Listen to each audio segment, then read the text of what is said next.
लोकतंत्र के स्वयंभू ठेकेदारों का मुकद्दस ख्वाब टूट रहा है। तय हुआ था कि बम गिरेंगे तो आसमान से आज़ादी भी गिरेगी, ईरान की इस्लामी सत्ता का तख्ता पलट हो जाएगा, लोकतंत्र का सूर्योदय होगा। लेकिन पश्चिम के पवित्र करकमलों का दुर्भाग्य कि उनसे ईरानी जनता का उद्धार न हो सका। विडंबना यह कि अमेरिकी नागरिक खुद अपना उद्धार करने सड़कों पर उतर रहे हैं। आपने जो तस्वीरें देखी वो अमेरिकियों की थीं। 28 मार्च को करीब 80 लाख लोग ट्रंप सरकार के विरोध में उतरे थे। नारा था नो किंग्स, यानी हमें कोई राजा नहीं चाहिए। उधर उनके किंग ट्रंप कह रहे हैं ऑल इज वेल, ईरान जंग में जीत के ढोल पीट रहे हैं। यही कहते हुए ट्रंप सफ़ेद कबूतर भी उड़ा रहे हैं और साथ ही साथ ये भी कह रहे हैं कि अमेरिकी फ़ौज अब ईरान के खार्ग आइलैंड पर कब्जा कर सकती है। खबर यह भी है कि अमेरिकी सैनिकों का इस्तेमाल ईरान के सबसे बड़े खजाने, सबसे कीमती खजाने, उसके यूरेनियम की चोरी के लिए भी हो सकता है। अमेरिकी सेना के मरीन कमांडोज मिडिल ईस्ट पहुंच भी गए हैं। जवाब में ईरान कह रहा है कि अगर अमेरिका ने ज़मीनी हमले की ज़रूरत की तो हम उन पर आग की बारिश कर देंगे, उन पर हमला करेंगे। ईरानी अखबार लिख रहे हैं वेलकम टू हेल। खैर, असल हेल में कोई है तो वो है पाकिस्तान। लड़ाई में ऐसा फंसा है कि किसी भी तरह जंग रुकवाने की कोशिशों में लगा है। तो जंग शुरू होने के 1 महीने बाद आज हालात किस मकाम पर हैं, आज इसी पर बात करेंगे। नमस्ते, मेरा नाम है अंकुर और आप देख रहे हैं ललन टॉप का अंतर्राष्ट्रीय प्रसंगों से जुड़ा रोजाना का कार्यक्रम दुनियादारी। Brought to you by Candid and Rajnikantha. Candid dusting powder, 4 skin problems का एक expert solution. Candid dusting powder, हटा खुजली, लगा कैंडिड। साल था 1988। डोनाल्ड ट्रंप ने एक इंटरव्यू में कहा था, अगर ईरान ने हमारे एक भी सैनिक या जहाज पर गोली चलाई तो मैं खार्ग आइलैंड का नामो निशान मिटा दूंगा, मैं उस पर कब्जा कर लूंगा। करीब 40 बरस बाद ट्रंप अपनी इस कथनी को करनी में बदल सकते हैं, लेकिन जैसी करनी वैसी भरनी वाला डर भी है। कैसे? नक्शा देखिए। यह है खार्ग आइलैंड, पर्शियन गल्फ यानी फारस की खाड़ी के उत्तरी छोर पर, ईरान के तट से महज 24 किलोमीटर दूर और होर्मुज की खाड़ी के ठीक उत्तर पश्चिम में।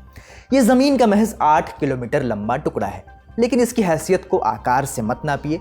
इसके इर्द गिर्द समंदर इतना गहरा है कि दुनिया के बड़े से बड़े तेल के जहाज यानी सुपर टैंकर्स भी आसानी से इसके डॉक तक आ सकते हैं।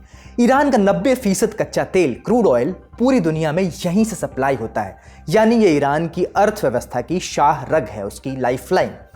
ट्रंप ने फाइनेंशियल टाइम्स से कहा है कि वो ईरान का तेल छीनना चाहते हैं और इसके लिए खार्ग आइलैंड पर अपनी फौज उतार सकते हैं। लेकिन क्या यह कब्जा इतना आसान है? बिल्कुल नहीं। इस जंग में खार्ग आइलैंड को नुकसान पहुंचाने के लिए ट्रंप के पास 2 विकल्प थे, अब भी हैं, और दोनों में भयंकर रिस्क है। पहला विकल्प, खार्ग आइलैंड के तेल इंफ्रास्ट्रक्चर, ऑयल इंफ्रास्ट्रक्चर पर बमबारी।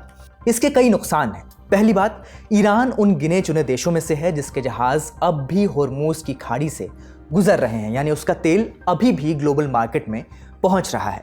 तो अगर खार्ग का ऑयल इंफ्रास्ट्रक्चर तबाह हुआ तो ईरान का तेल दुनिया के बाजार तक नहीं पहुंच सकेगा। ग्लोबल मार्केट में तेल की कीमतें बेतहाशा बढ़ेंगी, दुनिया भर में महंगाई आएगी और ट्रंप को जो राजनीतिक नुकसान होगा वो अलग। यानी ये दांव अमेरिका पर ही उल्टा पड़ सकता है और ट्रंप ये बात शुरू से जानते थे। वीडियो देखिए। ये 13 मार्च का वीडियो है। ट्रंप ने इसे ट्रुथ सोशल पर पोस्ट किया था। इसमें दिख रहा है कि अमेरिका ने खार्ग आइलैंड के एयरपोर्ट और सैन्य ठिकानों पर बमबारी की है। तब ट्रंप ने धमकी दी थी कि अगर होर्मुज की खाड़ी से जहाज़ों का रास्ता नहीं खुला तो अगला निशाना खार्ग का तेल इंफ्रास्ट्रक्चर होगा। लेकिन यह धमकी अब तक सिर्फ धमकी ही रही है।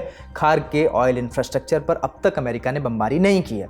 अब आते हैं ट्रंप के दूसरे विकल्प पर। दूसरा विकल्प है अमेरिकी फौज आइलैंड पर सीधे कब्जा कर ले। सुनने में यह बेहतर विकल्प आपको लग सकता है, क्योंकि जब हालात सुधरें तो फौज वापस बुलाकर आइलैंड ईरान को लौटाया जा सकता है। लेकिन क्या ये इतना आसान है? सवाल यह है कि अमेरिकी नेवी वहां तक पहुंचेगी कैसे, सैनिक वहां पर उतारे कैसे जाएंगे? उन्हें उसी स्ट्रेट ऑफ होर्मुज से गुजरना होगा जहां ईरान की मिसाइलें, ड्रोन, स्पीड बोट्स और नेवल माइंस, समुद्री सुरंगें उनका इंतजार कर रही हैं। और मान लीजिए अमेरिकी सैनिक अगर खार्ग पर उतर भी गए तो क्या वो वहां सुरक्षित रहेंगे? नहीं। वो ईरान की मुख्य ज़मीन यानी ईरान का जो मेन लैंड है, हमने बताया कि वो 24 किलोमीटर दूर है खार्ग वहाँ से, तो वहाँ से होने वाली फायरिंग के निशाने पर अमेरिकी सैनिक होंगे। पेज नंबर 2, अगर अमेरिका ने खार्ग पर कब्जा कर भी लिया तो क्या होगा? तेल का प्रोडक्शन तो ईरान के अंदरूनी इलाकों में होता है, उसके मेन लैंड में होता है, जिस पर ईरान की सरकार का ही कंट्रोल रहेगा, यानी एक डेडलॉक। तो क्या महज इस टर्मिनल, इस खार्ग के लिए ट्रंप अमेरिकी सैनिकों की जान खतरे में डालेंगे? Page number 3। Kharg island Hormuz की खाड़ी से करीब 660 किलोमीटर दूर है। होर्मुज से दुनिया का 20% तेल गुजरता है। जंग शुरू होने के बाद से ईरान ने कुछ गिने चुने देशों को छोड़कर बाकियों के लिए इसे बंद कर रखा है। अगर अमेरिका ने खार्ग आइलैंड पर कब्जा किया या उसे तबाह कर दिया तो क्या ईरान होर्मुज की खाड़ी खोल देगा? बिल्कुल नहीं, बल्कि तब उसके पास खाड़ी को खुला रखने की कोई वजह, कोई इंसेंटिव ही नहीं बचेगा। एक सवाल तो ईरानी जनता के लिए भी है। अमेरिका दुनिया भर में मुनादी पीटता है कि वो ईरानी जनता का उद्धार करना चाहता है, लेकिन अगर उसके खार्ग को उसने तबाह कर दिया तो ईरान के आम लोगों को कई सालों तक आर्थिक नुकसान झेलना पड़ सकता है। तो ये कैसा उद्धार? क्या खार्ग आइलैंड पर पहले कभी हमला नहीं हुआ? हुआ है। 1980 के दशक में ईरान इराक युद्ध के दौरान सद्दाम हुसैन की फौज ने इस पर बमबारी की थी। भारी नुकसान भी हुआ था, लेकिन ईरान ने इसे दोबारा बनाया और अब यहाँ अंडरग्राउंड स्टोरेज टैंक और बमबारी से बचने लायक बेहद मजबूत ढांचे हैं और इस बार ईरान पहले से सतर्क है। CNN की रिपोर्ट के मुताबिक आइलैंड पर पहले से ही सुरक्षा थी, लेकिन अब वहाँ मैन पैड्स तैनात कर दिए गए हैं। ये मिसाइल्स होती हैं जिन्हें फौजी कंधे पर रखकर दागते हैं। ईरान ने आइलैंड के चारों तरफ पानी और किनारों पर बारूदी सुरंगें, नेवल माइंस बिछा दी हैं। इसमें 2 तरह के बम हैं, एंटी पर्सनल जो पैदल सैनिकों को निशाना बनाते हैं और एंटी आर्मर जो बख्तरबंद गाड़ियों को तबाह करते हैं। इसके अलावा ईरान ने पिछले कुछ ही हफ्तों में वहां अपने और भी ज्यादा सैनिक और एयर डिफेंस सिस्टम भेज दिए हैं। ईरान की संसद के स्पीकर मोहम्मद बाकेर खालिफाफ ने अमेरिका को धमकाया भी है। कहा है, अमेरिकी सैनिक आए तो सही, हम तैयार बैठे हैं, वी आर रेडी। उन्होंने तंज कसते हुए कहा कि दुश्मन दुनिया के सामने तो शांति और बातचीत का नाटक कर रहा है, लेकिन पीठ पीछे जमीनी हमले की साजिश रच रहा है। रही सही कसर खाड़ी देशों ने पूरी कर दी है। न्यूज़ एजेंसी रॉयटर्स की रिपोर्ट के मुताबिक खाड़ी देश भी अमेरिका को रोकना चाहते हैं। वो खार्ग पर कब्जे के सख्त खिलाफ हैं, क्योंकि उन्हें डर है कि अगर अमेरिका ने ऐसा किया तो ईरान बौखलाहट में अपने पड़ोसियों के तेल ठिकानों पर हमले शुरू कर देगा। यानी लब्बो लुबाब ये है कि खार्ग आइलैंड पर कब्जे की बात कहना जितना आसान है, ज़मीन पर उसे उतारना उतना ही मुश्किल, उतना ही खतरनाक। अमेरिकी फौज अपनी ताकत के दम पर खार्ग पर कब्जा तो जमा सकती है, लेकिन ये नहीं कहा जा सकता कि इससे निर्णायक जीत, डिसाइसिव विक्ट्री के लिए रास्ते खुलेंगे। उल्टे इसे कदम से नेगोशिएशन की बची खुची गुंजाइश भी खत्म हो सकती है और ये जंग और भी ज्यादा लंबी और खतरनाक हो सकती है। फिर शायद अमेरिका के बस में कुछ भी न बचे। लेकिन सिर्फ तेल की बात तो कभी थी ही नहीं। खबर है कि ट्रंप अपने सैनिकों को ईरान का यूरेनियम चुराने के लिए भी भेज सकते हैं। यूरेनियम जिसका इस्तेमाल करीब 8 से 10 परमाणु बम बनाने के लिए किया जा सकता है। सीधे सीधे नहीं, अगर उसे एक लंबे प्रोसेस से गुजारा जाए तब। फिलहाल अमेरिका के करीब 50,000 से ज़्यादा सैनिक मिडिल ईस्ट में मौजूद हैं। इसमें मरीन कमांडोज हैं, 82nd एयरबोर्न डिवीज़न के पैरा ट्रूपर्स हैं और नेवी सील्स, आर्मी रेंजर्स जैसे स्पेशल ऑपरेशन फोर्सेस भी हैं। Peace through strength. खैर, इस शक्ति प्रदर्शन के बीच में एक दिलचस्प वाकया भी हुआ है। उसका सबसे बड़ा एयरक्राफ्ट कैरियर अमेरिका का USS जेराल्ड R. फोर्ड बीच जंग से ही लौट गया है, क्योंकि जहाज की लॉन्ड्री में आग लग गई थी। खैर, वापस लौटते हैं ट्रंप के प्लान पर। वॉल स्ट्रीट जर्नल की रिपोर्ट के मुताबिक ट्रंप एक खतरनाक मिलिट्री ऑपरेशन पर विचार कर रहे हैं। प्लान है ईरान की ज़मीन पर उतरकर करीब 450 किलो से ज़्यादा हाईली एनरिच्ड यूरेनियम को चुरा लाना। ट्रंप प्रशासन इसे एक्सट्रैक्शन का नाम दे रहा है, लेकिन असल में यह होने को किसी संप्रभु देश के सबसे संवेदनशील संसाधन पर डाका डालने जैसा प्लान है। रिपोर्ट की माने तो ट्रंप ने अपने सलाहकारों से यहां तक कह दिया है कि ईरान को अपना न्यूक्लियर डस्ट, जैसा वो कह रहे हैं, वो हमें देना होगा, वरना उनका देश ही नहीं बचेगा। लेकिन यूरेनियम कोई तिजोरी में रखा सोने का बिस्किट तो है नहीं जिसे बैग में भरा और निकल लिए। कहा जाता है कि ये यूरेनियम इस्फहान और नतांज न्यूक्लियर साइट्स पर अंडरग्राउंड रखा हुआ है। अमेरिकी स्पेशल फोर्सेस को इसको निकालने के लिए ईरान की एंटी एयरक्राफ्ट मिसाइल से बचते हुए वहाँ उतरना होगा। फिर बंकर्स को तोड़ने के लिए खुदाई करने वाली मशीनें चाहिए होंगी। बारूदी सुरंगें और ट्रैप्स से बचते हुए यूरेनियम सिलेंडर्स को निकालना होगा।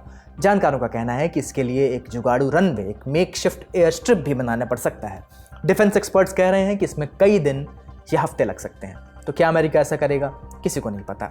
क्या हो सकता है, क्या होगा, क्या नहीं होगा, इन कयासों से इतर अब बात करते हैं कि इस वक्त क्या हो रहा है। जंग का सबसे बड़ा अपडेट यह है कि एक नया फ्रंट खुल गया है।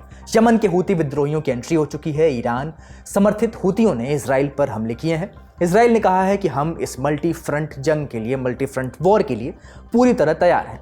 लेकिन सबसे खतरनाक नहीं होता हुतियों का मिसाइल दागना, सबसे खतरनाक होता है उनका भूगोल। नक्शा देखिए, एक तरफ ईरान ने होर्मुज की खाड़ी को बंद कर तेल सप्लाई रोक रखी है।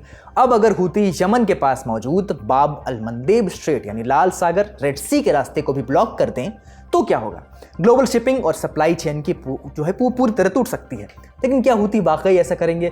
क्या हुती वाकई लाल सागर में ट्रैफिक रोकेंगे या सिर्फ मिसाइल दागकर रस्मदाई करेंगे, ईरान का सपोर्ट दिखाएंगे? ये सब कुछ आने वाले दिनों में पता चलेगा।